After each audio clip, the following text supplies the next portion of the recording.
Ce n'est pas un virus où je te touche, tu attrapes le virus, tu meurs. On n'est pas du tout là-dedans, on n'est pas dans un jeu vidéo, on n'est pas dans le film Contagion. On est sur un virus qui se rapproche plus du virus de la grippe ou de la gastro.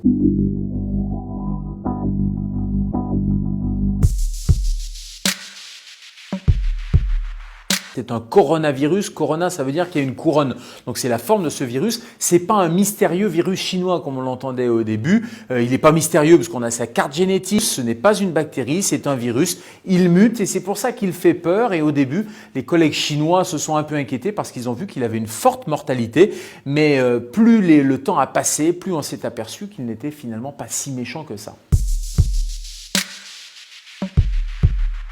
Au début, c'est un virus animal, il reste chez les animaux et puis parfois, à la faveur d'une mutation virale, il peut passer à l'être humain, surtout quand il y a une promiscuité. Et puis après, de l'homme à un autre être humain, c'est ce qu'on appelle la contamination interhumaine et c'est comme ça que les épidémies partent.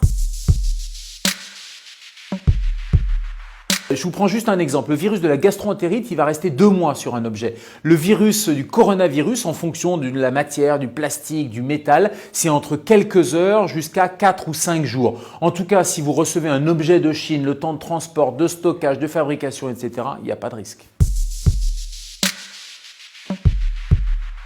Non, je pense qu'il ne faut pas avoir peur, il ne faut surtout pas paniquer. Il y a un principe de précaution. Je trouve que là, il est un peu poussé à l'extrême. On a affolé les gens en donnant des chiffres de mortalité qui sont largement surestimés. Il faut simplement avoir des précautions raisonnables. Ce n'est pas un virus où je te touche, tu attrapes le virus, tu meurs. On n'est pas du tout là-dedans. On est sur un virus qui se rapproche plus du virus de la grippe ou de la gastro.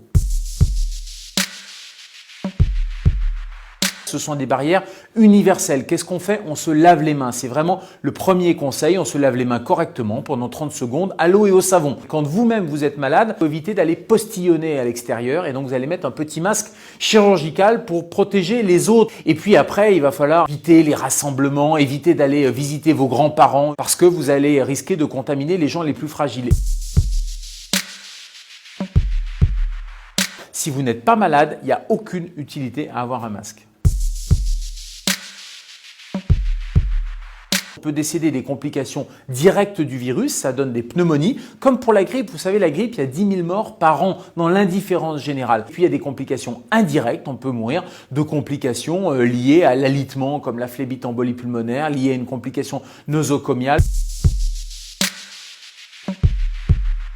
On compare autant avec la grippe et en même temps, il y a plein de gens qui disent c'est pas la grippe. C'est vrai que c'est pas la grippe, c'est pas la même famille, sauf qu'on le compare parce que les symptômes sont les mêmes. Vous avez le nez qui coule, un petit peu de fièvre, des douleurs musculaires et puis la mortalité, elle est finalement assez proche de celle de la grippe. La mortalité de la grippe, c'est 0,1%. Le coronavirus au début, c'était 10-15%. On est en train de revenir à des chiffres beaucoup plus raisonnables parce que les chiffres initiaux, c'était le début de l'épidémie, c'était en Chine avec des gens qui arrivaient à l'hôpital dans un état extrêmement grave. Mais maintenant, quand on fait des études en population générale, tous les gens qui sont contaminés et qui vont pas tous à l'hôpital, eh bien la mortalité elle est relativement faible, en tout cas largement inférieure à 1%.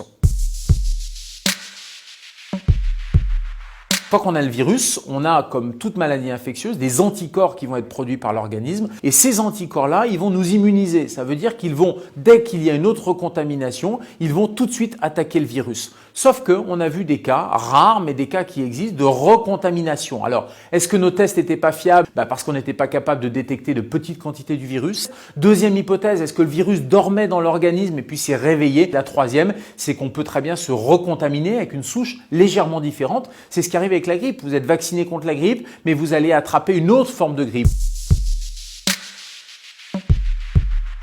Il y a des chercheurs américains, des épidémiologistes, qui sont même en train de dire que c'est en train de devenir une maladie saisonnière. Le coronavirus, on estime que 70% de la population aurait une cicatrice sérologique, c'est-à-dire aurait eu un contact à un moment donné avec le coronavirus. Mais j'allais dire c'est la bonne nouvelle parce que ça va passer inaperçu chez l'immense majorité des gens qui vont être en contact, qui vont s'immuniser et seuls les plus fragiles risquent d'avoir des complications.